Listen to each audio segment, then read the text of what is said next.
The Tom Woods Show, episode 1259. Prepare to set fire to the index card of allowable opinion. Your daily dose of liberty education starts here. The Tom Woods Show. Folks, more and more of my listeners are ditching the traditional 9-to-5 and working on their own terms from their laptops. There are many paths you can take to make the internet work for you, and I've written an ebook on precisely the ones I've used for myself. I'll show you how you can do the same thing. Download your free copy at pathstoincome.com. Hi, everybody. Tom Woods here, talking today about Max Boot. And if you're on my email list, you got my email about Max Boot. Max Boot is from the Council on Foreign Relations. He's been with the Weekly Standard, the Wall Street Journal. He is a neoconservative commentator, and he and I have had a bit of a relationship, let's say. He was not particularly nice to me in 2005. This goes back a long time. He didn't like my politically incorrect guide to American history. We'll talk a little bit about that in this episode. And his criticisms were the same ones that I got from the New York Times. Typical neocon. So now he's got a brand new book out called The Corrosion of Conservatism, Why I Left the Right. And it's, I haven't read the book, but what I've read of his stuff lately is it's just very breast-beating and how wrong he's been. And yes, other people are wrong, and that's also a factor. You know, Trump is wrong in his view, but he's very upset that he was so slow to recognize his white privilege and stuff like that. Sad to see a man debase himself like that, but all the way back in 2005, I tried to tell people there's something screwy about this guy. Okay, this does not seem like a guy who has much of a conservative bone in his body. And so I hit back pretty hard against Max Boot in my reply to him in his attack on me all those years ago. But anyway, I thought this was an interesting cultural phenomenon because here we have a commentator of some prominence who suddenly is making this kind of shift. He's not becoming a Democrat, but he's definitely left the Republican Party, and he's urging that voters vote the Democrat Party line fully and without exception in November 2018. So I want to talk about Max Boot and about neoconservatism. So I thought I would invite Paul Gottfried back on. Paul is a professor emeritus of humanities at Elizabethtown College, holds his PhD from Yale, is a Guggenheim recipient, author of many books, including Multiculturalism and the Politics of Guilt and The Strange Death of Marxism, many other books. And he's just a brilliant intellectual historian, and I'm delighted to welcome him back. Paul, thanks for being here. Welcome.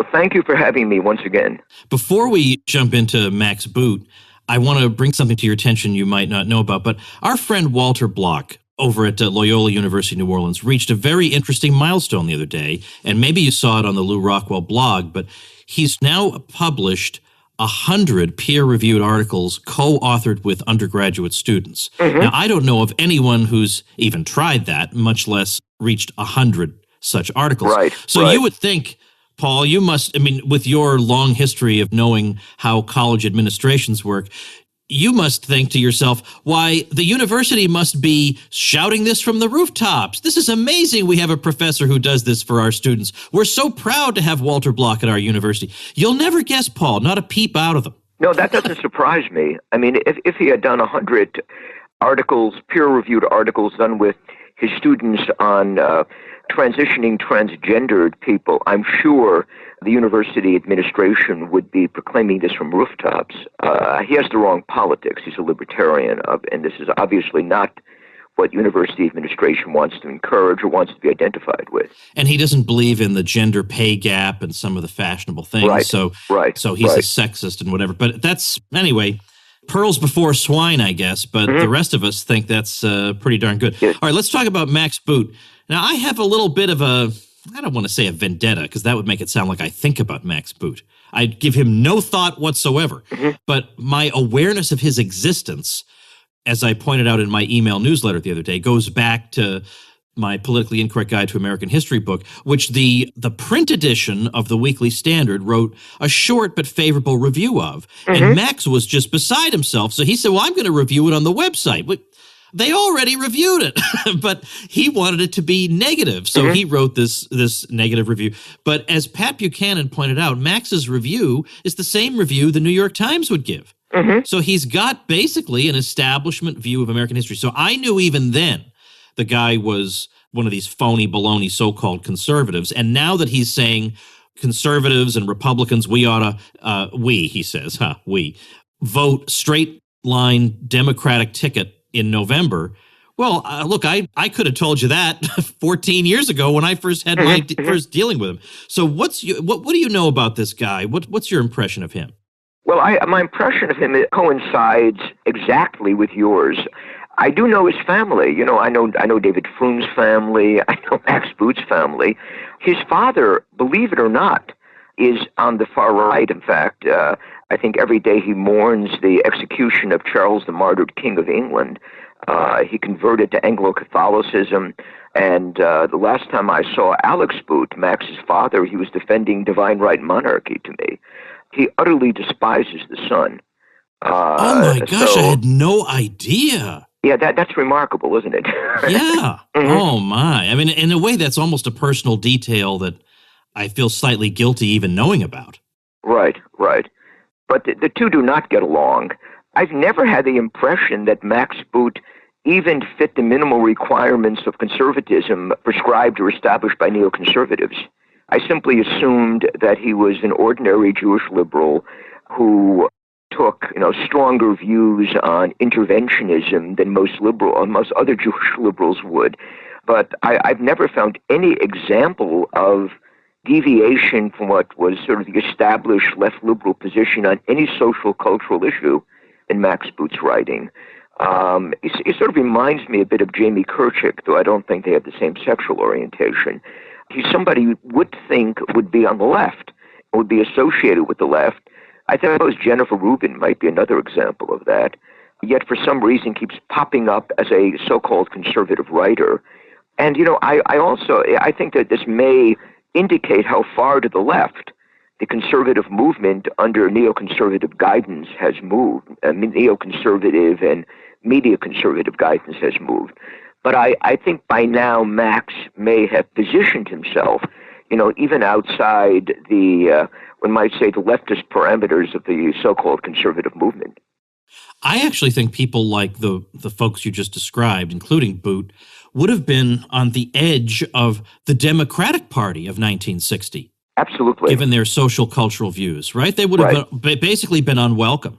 Yes, no, I definitely agree. As I always enjoy pointing out that on family issues, Rich Lowry and the rest of the, National Review conservative types, and certainly the Weekly Standard types, would be well to the left of Karl Marx and Fidel Castro.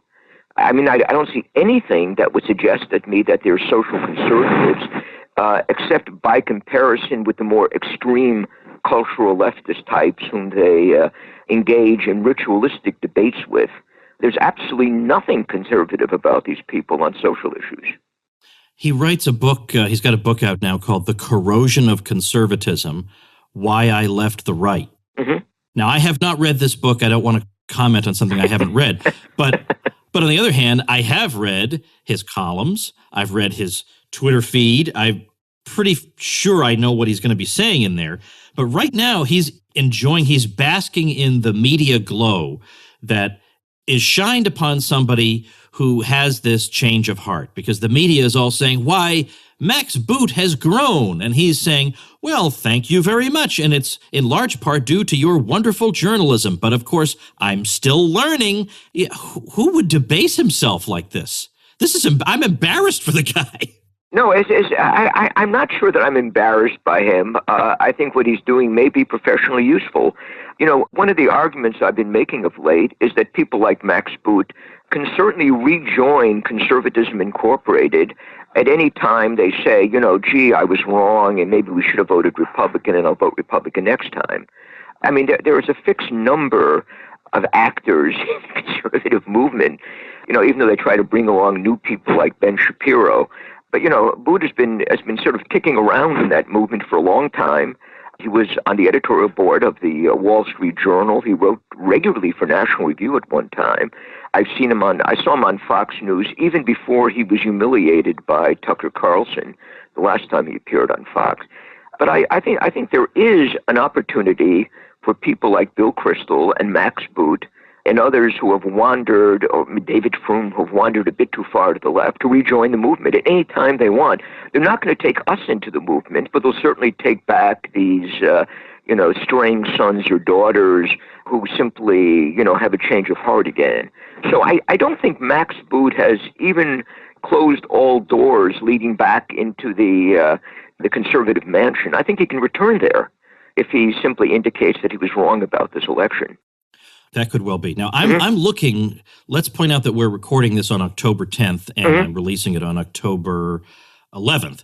So this what I'm about to say is going to be a day old, but I'm looking at on Amazon at his book. And I have a little experience with this because, what the book Max didn't like, The Politically Incorrect Guide, did very well. And I know what the Amazon sales rank means. Amazon sales rank, of course, mean, the number one book is the number one book, and the number 1 million book is the number 1 million book. But in particular, I know what it means for the fact that Max's book is at number 382 right now. That's respectable. But yes, it is. But I'll tell you this, given that he had a media blitz like no other yesterday. CNN, every major outlet. And if after being on every major outlet, you're not in the top 10 on Amazon, your book is going to tank eventually. I know this is an absolute fact. He should not be at 382 after that. And 8 customer reviews. 8 customer reviews means he has no fan base.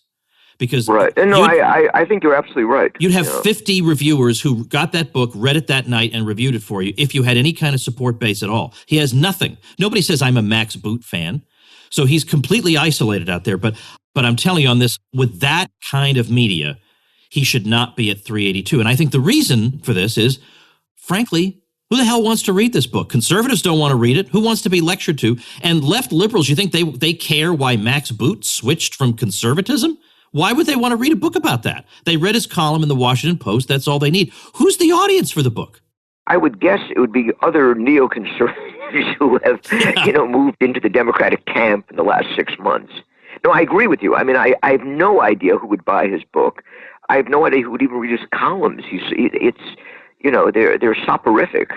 And you know exactly what the guy is going to say. I mean, it's like reading Dana Milbank, or Cal Thomas. Why waste your time when you can do something, more useful, like watching a sitcom on TV?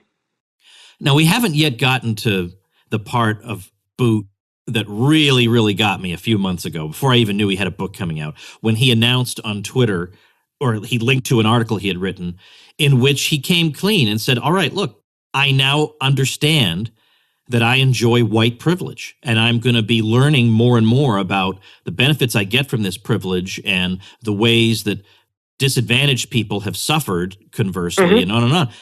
And I thought, okay, well, look, Max, if you want to keep proving my point about what I said about you all those years ago, you are right on track, my friend. So we got that. And now on Twitter the other day, I found out later it was a member of the New York Times editorial board who said, well, Max, better late than never.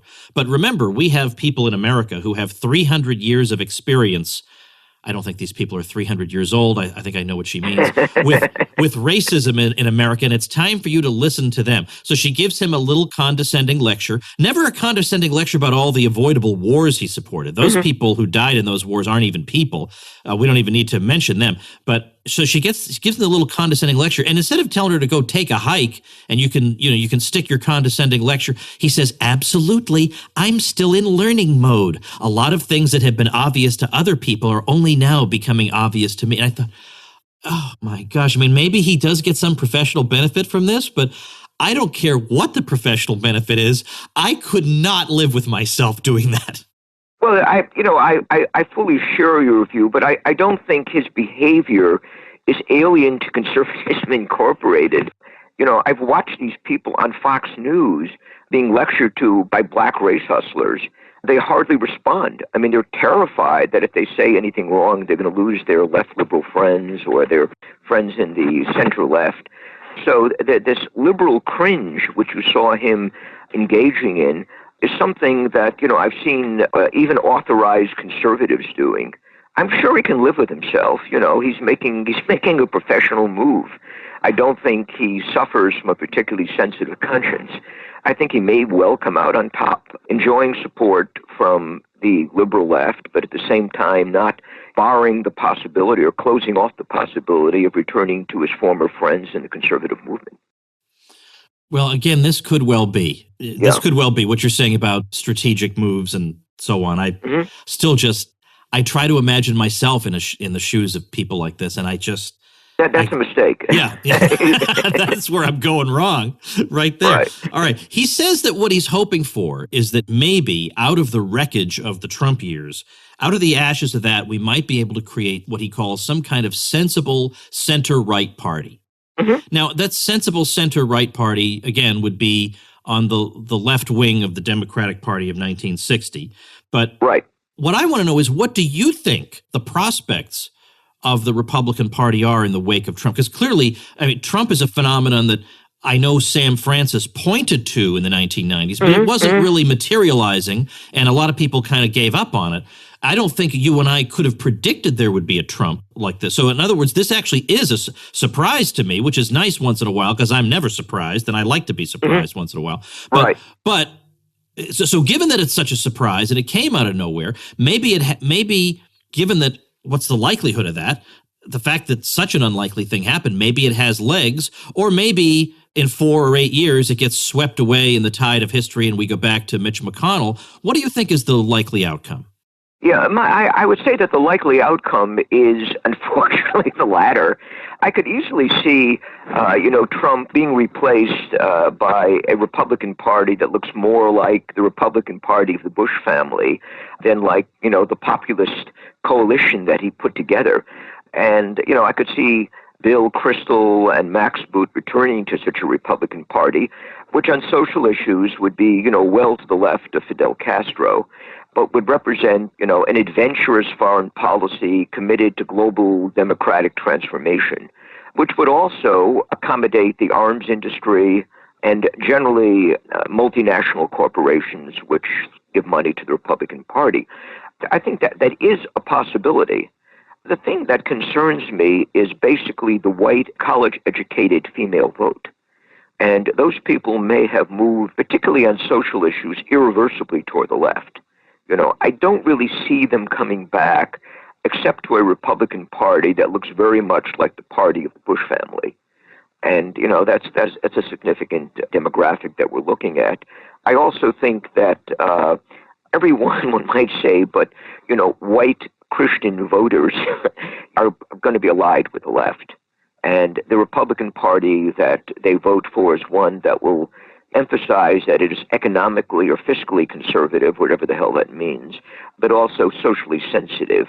So, Max Boot, I say this with trepidation, even disgust, in a sense, representing the future of the Republican Party if the Trump efforts to transform that party fail.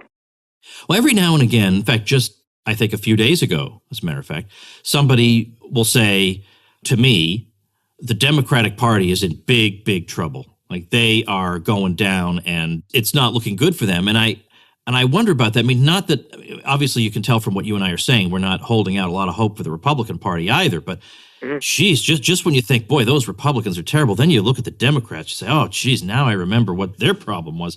But I don't have that kind of optimism that the Democrats are in any kind of trouble, because they've got everything on their side: media, entertainment, education. Everybody is trained to be a Democrat in school. Every assumption that's taught to you in school is going to lead you into that party. And I think the demographics, the youth, immigrants, all these different groups that are growing tend to be going into the Democrats. But on the other hand, couldn't you say maybe there is at some point got to be some backlash against people who scream at people in restaurants and shout down speakers and close down streets to have their protests? After a while, is there a possibility that somebody will say, you know what, I think I've had just about as much of these people as I care to stand? Yeah, considering both hypotheses, but I think I lean more strongly to the first scenario, namely that the Democrats are playing to an extremely large audience, which may not be turned off by what they're seeing, or which may see these Antifa riots, which the Democratic Party is either supporting or acquiescing in, very differently from the way we look at them. That, these people are understandably outraged by Trump, who is a neo-Nazi, who wants to take away women's rights and throw immigrants into jail and kill homosexuals.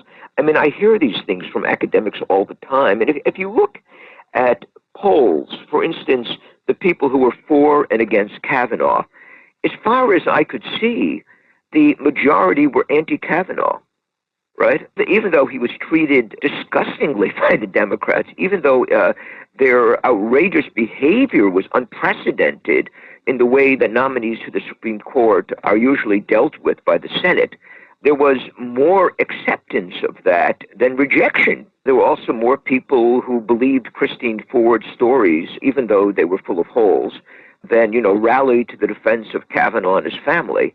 And I think this reflects, where the political momentum in the country is.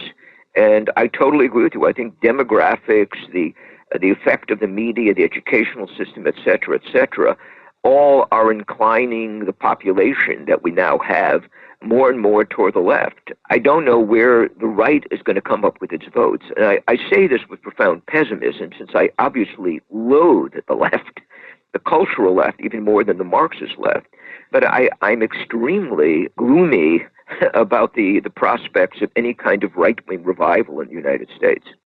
Folks, very quick announcement before we go on. I get this complaint all the time. I have so many books to read, I don't know where to begin, and it's overwhelming. And the way to deal with that is Blinkist. It's the only app that takes thousands of the best-selling nonfiction books and distills them down to the most important points, so you can read or listen to them in under 15 minutes, all on your phone. So with Blinkist, you'll expand your knowledge and learn more in just 15 minutes than you can in almost any other way.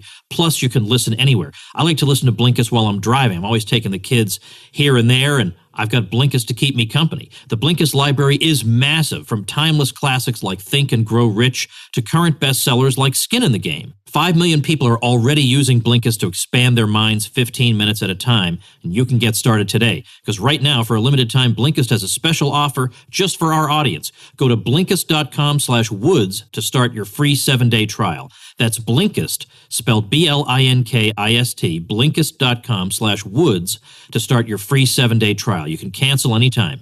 Blinkist.com/Woods. While I have you, let me ask you something that I think a lot of listeners would benefit from an answer to, and that is when we use the word neoconservative, is there a precise definition that you can give for that? Sometimes people just use neocon to mean anybody who favors any foreign intervention anywhere, and that's obviously far too broad a brush. So how do you distinguish the neocons, let's say, from, let's say, a garden variety Republican? Yeah, I think there's a sociological definition, there's a cosmological definition. They very definitely have a worldview which is somewhat different from that of the garden variety vanilla Republicans. They are passionately pro-Israel. They bring with them certain baggage, like they hate Russians and Germans, whom they identify with anti-Semitism. And they are usually much more hawkish about foreign policy than garden variety Republicans. On social issues, I think they lean farther to the left than the garden variety Republicans. There's also, one might say, a cultural sociological definition that they're largely people from coastal areas, they're of Eastern European Jewish descent predominantly, and they usually give voice to the concerns that one would expect from, the group from which they come. And Zionism is obviously a vital issue. It's a paramount issue for most of them, although I think it would probably be a mistake to say it is the only issue, in their view. They obviously are very much concerned with maintaining a large military presence for the United States, and they're always open to the possibility of engaging in ideological war to spread their notions of democracy, which would, typically bring them to power as custodians of democracy and interpreters of what democracy means. So I said, I think they bring with them a particular ideology, and they also are typically from a certain kind of background. It's sort of the kind of term that, someone said about pornography. I really can't, I think it was a Supreme Court judge, I really cannot give you a precise definition, but we know pornography when we encounter it. And usually when the word neoconservative is used, I have the sense that, people have at least some idea of what neoconservatives are, beside associating them with an adventurous, ideologically driven foreign policy. Well, let's take somebody like Mark Levin. I don't follow him, so I can't say this for sure. Right. But I feel like there's at least a decent chance that he is, or Michael Medved, for example. The two of them, Right. I think, probably are reasonably, by 2018 standards, conservative on social issues. So Right. they wouldn't be able to tick off every box in the neoconservative camp. But I would say another factor, another qualification would be that more or less their opinions are within the range of what's considered allowable. So they will not be found anywhere near, like, for example, when I had the temerity to propose that we ought to bring back good old-fashioned state nullification. Well, we cannot have that because the New York Times has not given us permission for that. So that will not happen. Or, frankly, tearing down statues, because if we tear down statues, that'll advance social justice.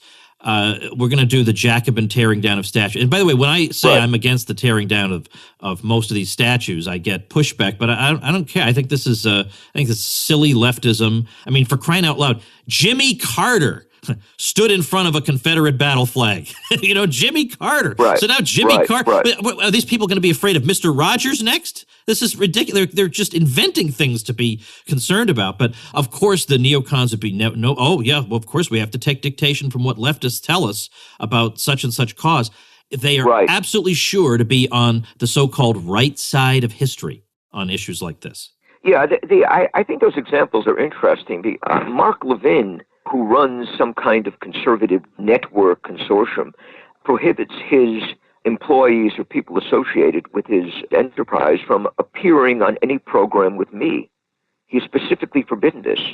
Now, I'm not a white nationalist. I'm simply a paleoconservative, but obviously he considers me outside the bounds of respectability. He also is fanatically pro-Martin Luther King. He's in favor, as far as I can tell, of pulling down these Confederate statues.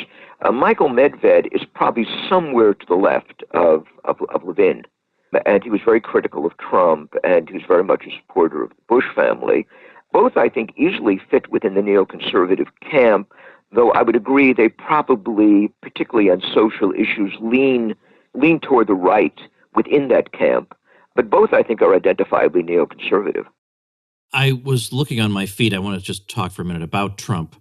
Yeah. I was looking at my feed today, somebody saying, Nikki Haley is out at the UN. I'm still not tired of winning. And I thought, okay, but how is this considered a win when Trump put her there? Right? Mm-hmm. So I agree. He just scored a win against himself. Mm-hmm.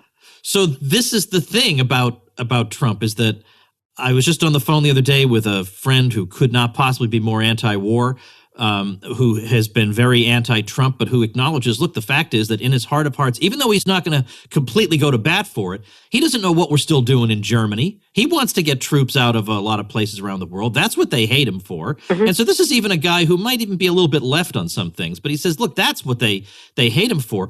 So, and I agree with that. And yet that's what makes it so frustrating, that this guy whose occasional good instincts are really good and really anti-establishment, for some reason, is in a bubble that makes him appoint Nikki Haley.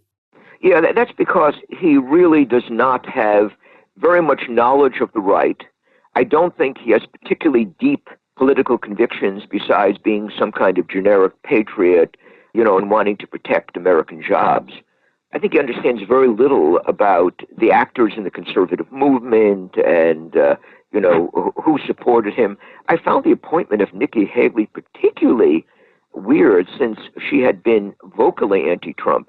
By the way, the New York Post today, in an editorial, praises Nikki Haley as the person who stood up against the mob and removed the Confederate flag from being near the State House in Columbia, South Carolina. This apparently was her greatest achievement. And she also spoke up for Israel. But this is the kind of person that we find, our unconventional, non-orthodox president favoring, or his daughter, who holds, rather conventional feminist views. I think people who saw in Trump, more than a symbol of resistance to the establishment will be I've been repeatedly disappointed, and I think this will continue to be the case. Let's, before we wrap up for today, let's circle back to Max Boot. I know that, because I actually read a little bit of what he had to say about this. His first book apparently had to do with the war in the Philippines after the Spanish-American War. And right. He He's trying to be wrong on as many issues as he can possibly be, but can you comment on this? Because although I think I've read like bits and pieces of his opinions on this, because I think I actually criticized him for it, I never actually read that book. Well, I'm in exactly the same situation. I couldn't bring myself to read that book after reading some of Max Boot's columns.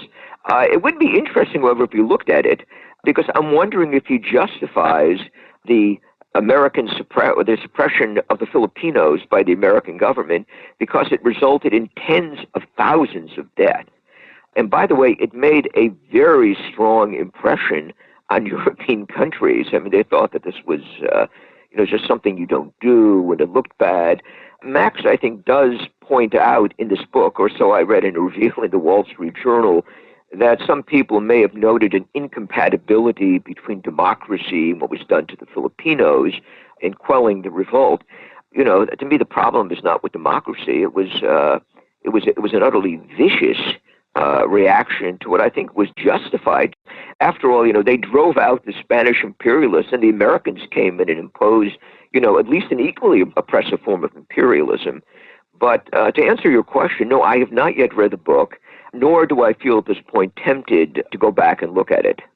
Nor do I. And I am going to mention, again, tell people that Boot's book is called The Corrosion of Conservatism, Why I Left the Right. So if you'd like to go read that, I'll link to it on the show notes page, tomwoods.com/1259.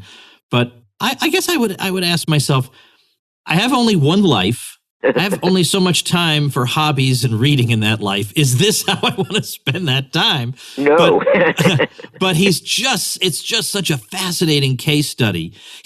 Bruce Bartlett had a similar trajectory. He was in the Reagan administration, and then he very ostentatiously announced his support for Obama.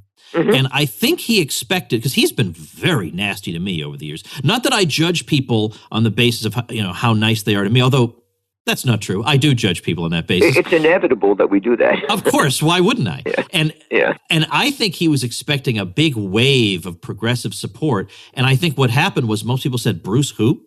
And so I think it pains him that he has no base of support. So he was abusing and attacking me for a long time. And I was saying, well, I don't know, apparently there are enough people who care what I say that they come to my website, listen to my show.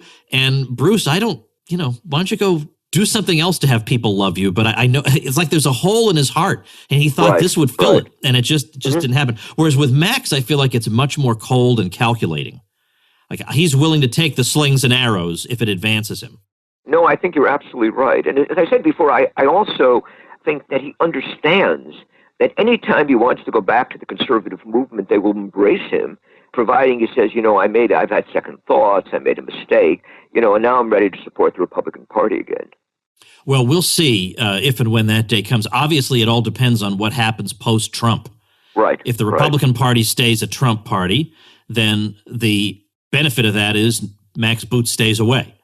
Exactly right. That would be one silver lining. All right, Paul, thanks so much for your time. We'll have to talk about some more terrible people in the future. Okay, thank you. All right, folks, let me tell you what's coming up. This might not be, now that I think about it, it'll be either the next episode or the one after that. I've got Scott Horton coming back on because I read on some sort of libertarian light Facebook page some commentary saying, look, it's one thing to argue that the U.S. shouldn't get itself into a lot of, let's say, foreign conflicts and stuff. Maybe we might agree on that. But it's silly to portray the U.S. as the bad guy in Afghanistan. Look, polling data shows people like the U.S. over there and stuff like that. And so I asked Scott if he had any commentary on that, because Scott, of course, is the author of the book Fool's Errand, Time to End the War in Afghanistan. And you'll never guess, indeed he does. Scott does have some things to say about that. So I thought, let's bring him back and let's hash that baby out. So that's coming up either the next episode or the episode after that. But either way, make sure you subscribe on iTunes. So subscribe over there so you automatically get the episodes. You could do that very easily via tomwoods.com/iTunes. See you tomorrow. Become a smarter libertarian in just 30 minutes a day. Visit tomwoods.com to subscribe to the show for free, and we'll see you next time.